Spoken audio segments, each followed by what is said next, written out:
Penang மாநிலத்தில் அடுத்த ஆண்டு முதல் நிலவரி 200 விழுக்காடு வரை உயர்வதற்கு மாநில அரசு எடுத்துள்ள முடிவு மக்களுக்கு பெரும் சுமையை ஏற்படுத்தலாம் என்று மாசிசா தெரிவித்துள்ளது. நிலவரியை 29 முதல் 200 விழுக்காடு வரை உயர்த்துவதற்கு எடுக்கப்பட்டுள்ள முடிவானது பினாங்கில் உள்ள வீடுகள், விவசாய நிலங்கள், சமய வழிபாட்டு தலங்கள் ஆகியவற்றை உள்ளடக்கிய 3,70,000 நில உரிமையாளர்களுக்கு இது நிதி சுமையை ஏற்படுத்தும் என்று பினாங்கு மாநில மாசிசா தலைவர் டத்தோ தன் தெக்செங் தெரிவித்தார்.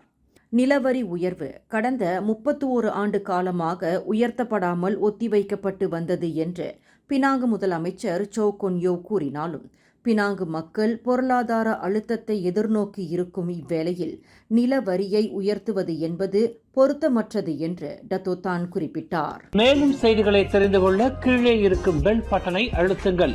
உங்கள் மகிழ்ச்சியை வெளிப்படுத்த லைக் மற்றும் ஷேர் செய்யுங்கள்.